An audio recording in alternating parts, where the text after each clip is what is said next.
Olá, oitavo ano, mais uma aula nossa de geografia. A gente hoje vai iniciar um assunto novo, né, o segundo do módulo de vocês, que é sobre a América anglo-saxônica. A gente viu nas aulas passadas a América Latina, né? A gente fez um estudo bem profundo sobre ela. Agora vamos ver esse outro pedaço da América que é anglo-saxônica. Essa é a primeira parte do assunto. Então vamos lá, vamos começar. Bom, o que é a América anglo-saxônica? É a parte que corresponde aí aos dois territórios pertencentes aos Estados Unidos e ao Canadá, que são países que foram influenciados aí majoritariamente pela Inglaterra, que é um país que foi criado pelos anglo-saxões. Isso lá na Idade Média, né, quando a gente estuda a Idade Média, a gente aprende isso. Então, por isso que a gente chama América anglo-saxônica, porque são países que foram colonizados majoritariamente pela Inglaterra. E quando eu digo majoritariamente, eu quero dizer o seguinte: foram mais influenciados pelos ingleses, mas tiveram também presença de franceses, holandeses.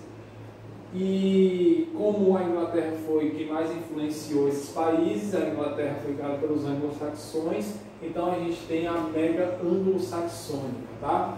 Então vamos lá, seguindo, a gente hoje vai falar mais sobre os Estados Unidos. A aula de hoje é sobre os Estados Unidos, na próxima aula a gente começa a falar um pouquinho do Canadá. O que eu já falei, né, a origem, os Estados Unidos e o Canadá, eles são influenciados pela Inglaterra, que foram criados por esse povo aqui da Idade Média, os anglo-saxões, um daqueles povos germânicos, né, que invade a Roma antiga e destrói, acaba com Roma. Então, depois, né, esses povos germânicos vão se dividir e os anglo-saxões aí dá a origem ao que hoje é a Inglaterra, tá? Então, seguindo, a gente vai ver a hidrografia, né? Os principais rios da América anglo-saxônica são esses dois aqui, o Mississippi e o Missouri, que fica nos Estados Unidos, os dois, tá? Os principais rios dessa parte da América. Seguindo, a gente vê que um pouco sobre como é o clima na América anglo-saxônica. Você tem todos esses climas aqui, o subtropical, o semiárido, aquele um pouco mais seco, né, que a gente pode comparar com a parte mais aqui da Caatinga, do nosso, eu esqueci o nome, essa parte mais seca que fica do Nordeste, eu esqueci o nome, vou lembrar e eu falo para vocês como é que chama. Você tem o desértico, né, que pode ser comparado, por exemplo, com o Saara, que é muito quente e ao mesmo tempo muito seco. Você tem o temperado, que é aquele tipo de clima que tem as estações muito bem definidas, inverno é inverno, verão é verão, e assim sucessivamente.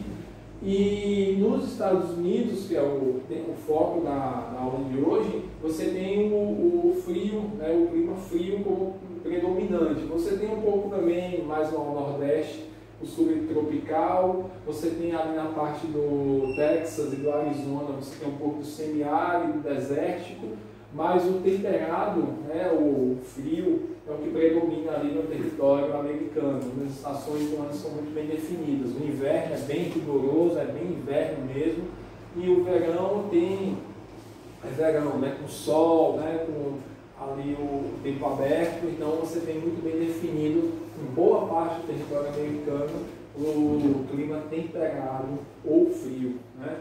E no Canadá, né, já um pouco no spoiler, um pouco do que vai vir na próxima aula, você tem o clima frio também como predominante em boa parte do território canadense.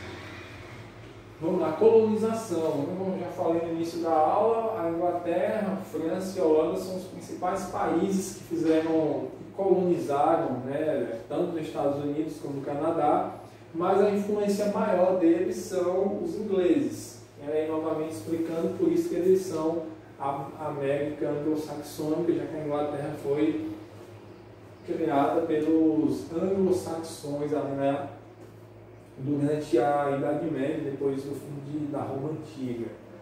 Seguindo, a gente vê que um pouquinho do território dos Estados Unidos, né?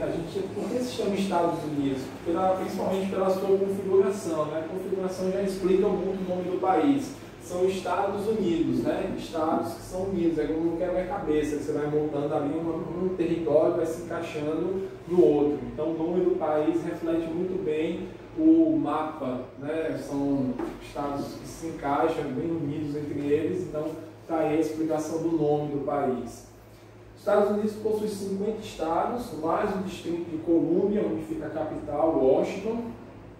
No noroeste do Canadá, os Estados Unidos possuem também um território, que é o Alasca, e no meio do Oceano Pacífico você tem ali o território do Havaí, que também é pertencente aos Estados Unidos. Tanto o Alasca como o Havaí, eles não estão dentro dessa configuração, eles estão extra, né? São territórios americanos extra do mapa dos Estados Unidos, né? Eles não se encaixam aqui, mas pertencem aos Estados Unidos. Tá?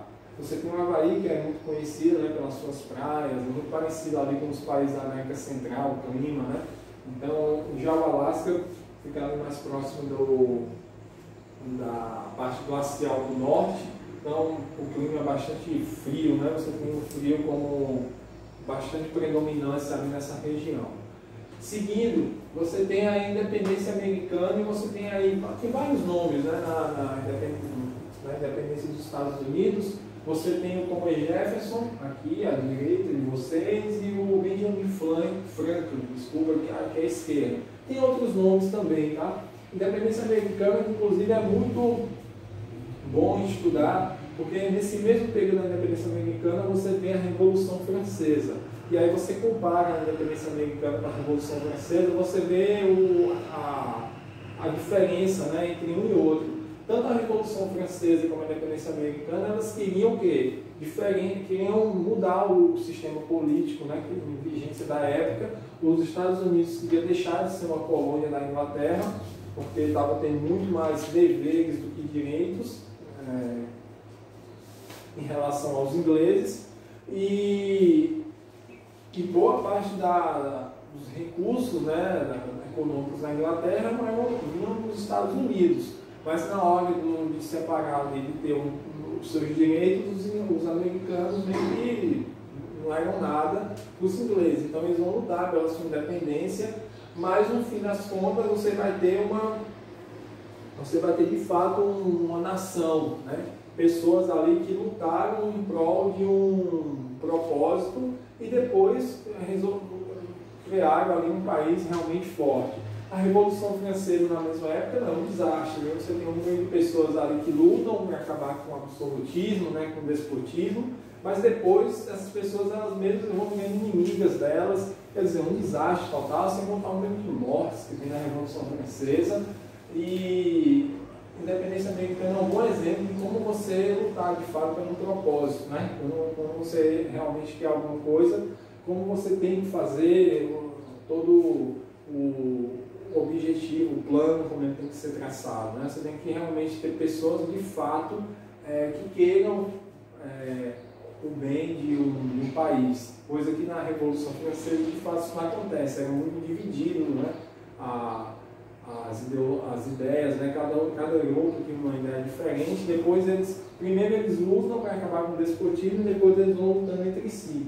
Enquanto na independência americana não, era uma unidade, vamos lutar para ficar com os independentes dos ingleses.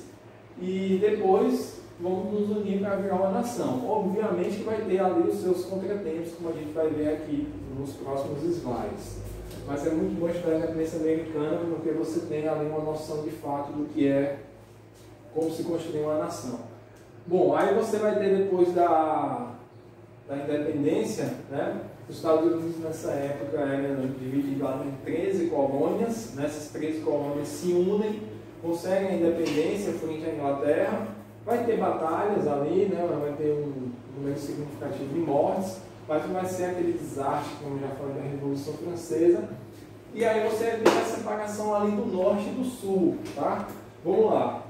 O norte tinha um trabalho voltado ao quê? A você produzir, né, e ganhar sobre aquilo que você produz, que a gente chama de um trabalho assalariado, tá? E o sul era totalmente parecido com o Brasil colônia, né, o Brasil império aqui do Brasil, do nosso país, que era o escravocrata, né? Você tinha um grande número de escravos que vinham da África, né? E que serviam como mão de obra para criar os recursos para a sustentação das pessoas ali do sul.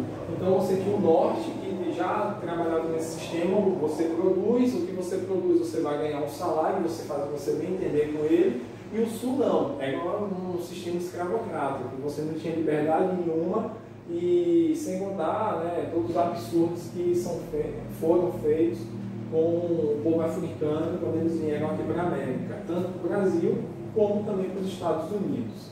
E aí a gente vai ter, no próximo slide a gente vai ver aí, o presidente Abraham Lincoln, né? Ele era um abolicionista, tá? E ele se candidatou à presidência, ele era da parte norte dos Estados Unidos, e quando ele ganha a eleição, uma das promessas de campanha dele era acabar com a escravidão nos Estados Unidos, tá? E aí você vai ter, o que a gente vai ter no próximo slide aí, a chamada Guerra da Secessão, ou seja, quando o sul, melhor dizendo, vê Abraham Lincoln ganhando a presidência, né? Ele que pertencia à parte norte, mas que ia comandar todo o território americano, o pessoal do sul, esse cara, eu não quero saber dele mandando na gente não, porque ele vai acabar com o nosso sistema aqui de escravidão. A única forma da gente proteger o sistema escravocrata da gente aqui, né, no sul, é fazendo uma guerra e nos separando do norte, tendo nossa própria independência e criando um país à parte, tá?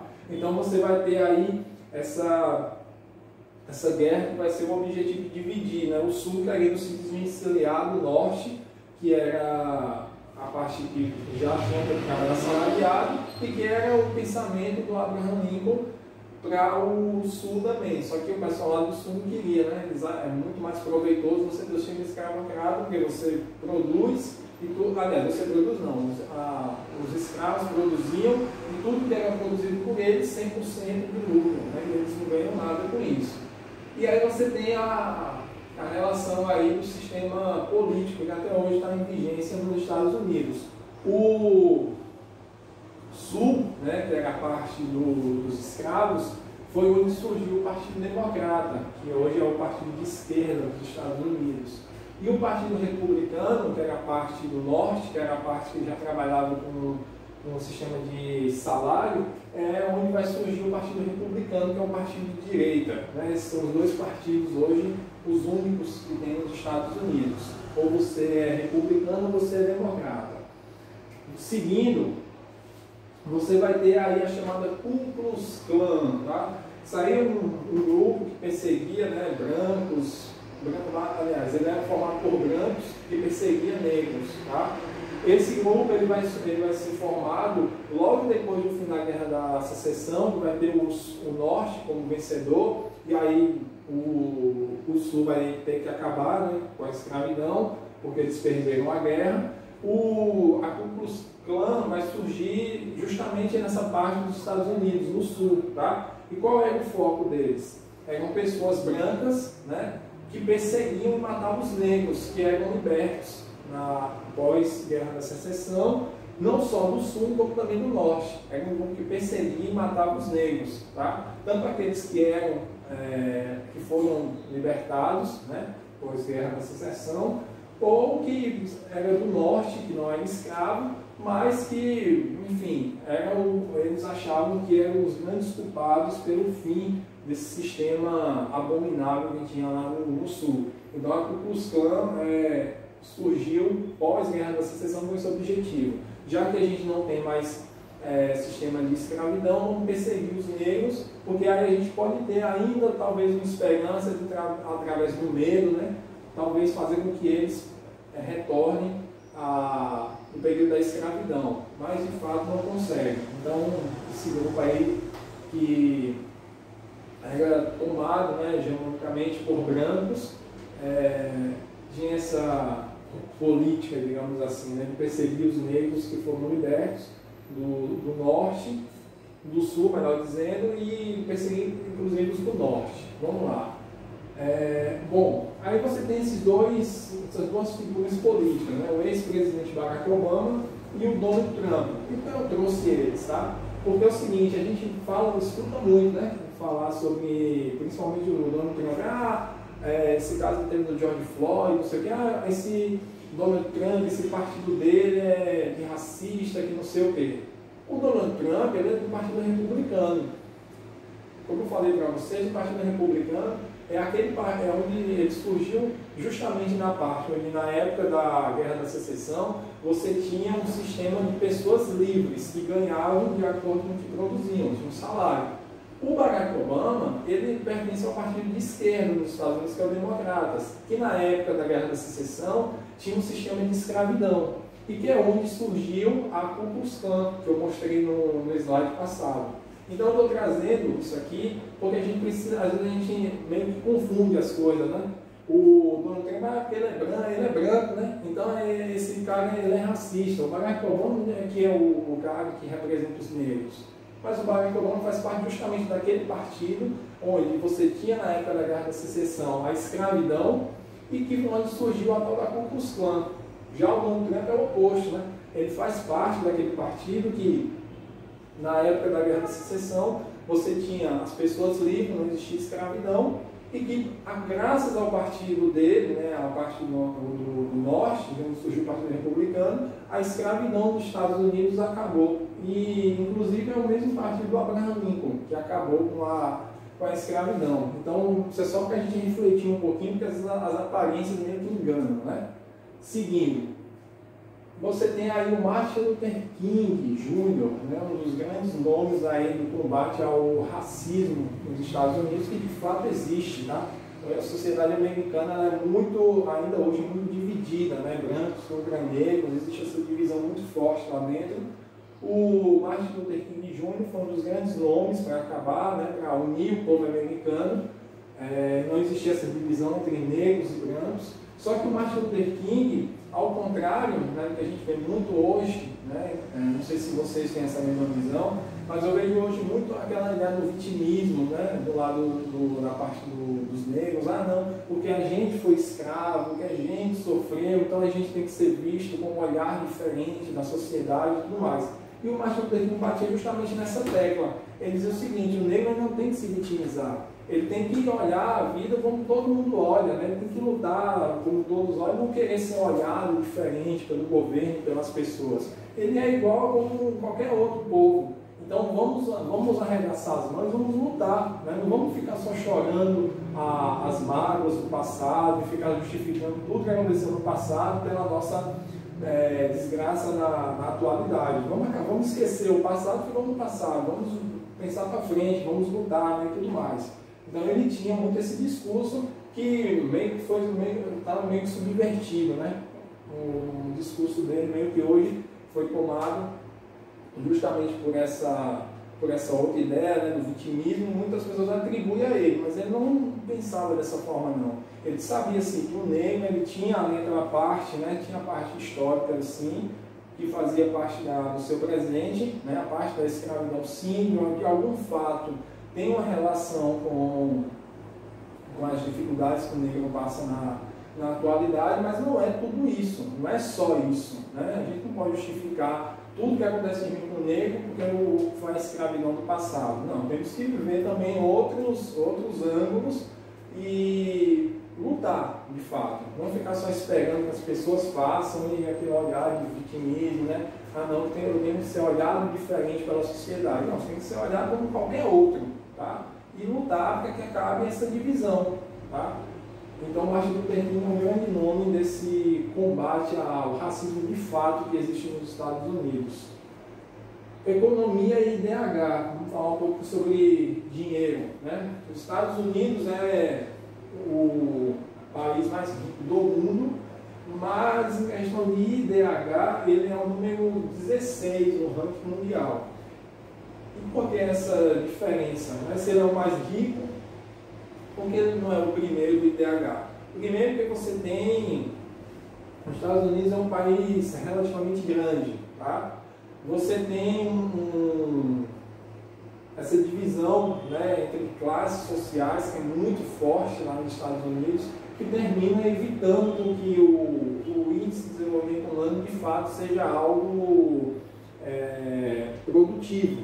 Tá? Então, devido a esse contexto social, de muita divisão entre classes, o IDH dos Estados Unidos ele é a disparidade é muito grande. Você tem alguns lugares dos Estados Unidos onde o IDH é muito bom, quando a gente está falando só de Estados Unidos. Mas quando você fala de mundo, aí os Estados Unidos ele fica muito longe da Noruega, que é o número 1. Tá?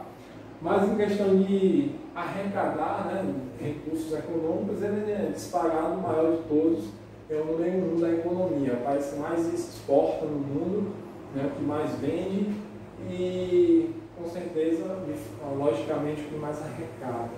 Então, a gente, acho que os slides terminam, né? Ah, não, tem mais um, né? Tem mais um. O problema da imigração, né, devido à riqueza, e aí também tem um problema, por conta do IDH nos Estados Unidos ser tão baixo, né? Porque você tem um país muito rico e aí o número de pessoas que querem entrar nesse país rico para melhorar de vida é muito grande. O país, os Estados Unidos é o país que mais recebe imigrantes no mundo, tá? E é aquele que mais tem imigrantes legais e ilegais no mundo também.